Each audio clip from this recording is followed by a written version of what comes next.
Ẹ káalẹ́ gbogbo ẹ̀yin olólùfẹ́ Adéọmọdé. Ẹ máa ti subscribe sí YouTube channel mi. Ẹ lọ sí bẹ́ẹ̀ kankan Adéọmọdé TV. Ah,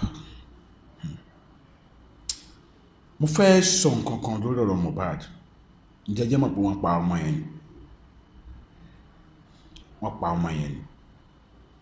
Either autopsy sọ̀rọ̀, either kò sọ̀rọ̀. Àwọn ọlọ́pàá sọ̀rọ̀ wọn sọ̀rọ̀ wọn pa ẹni tó pa jẹ́wọ́ kò jẹ́wọ́. Ẹ jẹ́ ká gbàgbọ́ lórí nǹkan tí mo sọ yìí. Ẹ wá béèrè pé kí ni reason tèmi fi wá sọ bẹ́ẹ̀. Ó ní ọ̀rọ̀ tí ìyá wa Ìyá Rainbow fi sí ojú òpó Instagram wọn pé ọmọ yẹn pa wọn rí. Kódà Ìyá Rainbow ní ká gbàdúrà fún níbi tọ́rọ̀ dédé ká ṣàgbàdúrà fún kó lọ sinmi.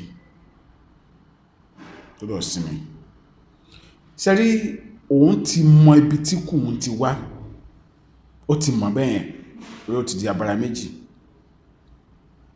Rírìn ìka tó wá rìn ìka tó yọ sáwọn èèyàn yẹn ó ń pè fún ìdájọ́ ni pé ká má jẹ́ kóun kú gbé.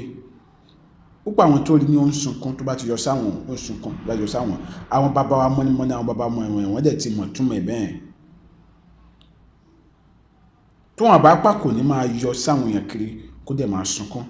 Kódà ara ẹni tó sọ pé ó dìde sọ fún pé kán pé òun fẹ́ dájọ́ òdodo níṣẹ́.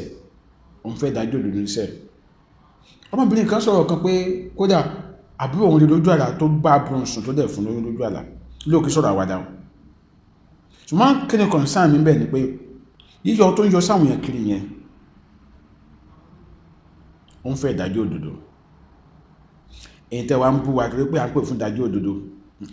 Jẹ́ sọ́ra kẹ́lẹ́dọ̀ ọmọ yẹn máa hàn yín lé mọ̀. Justice for Mohbad. I still my humble self. This is Adéọmọdé. Ẹ má gbàgbé láti lọ subscribe sí Adéọmọdé lórí YouTube. Ire. Ó dàbọ̀.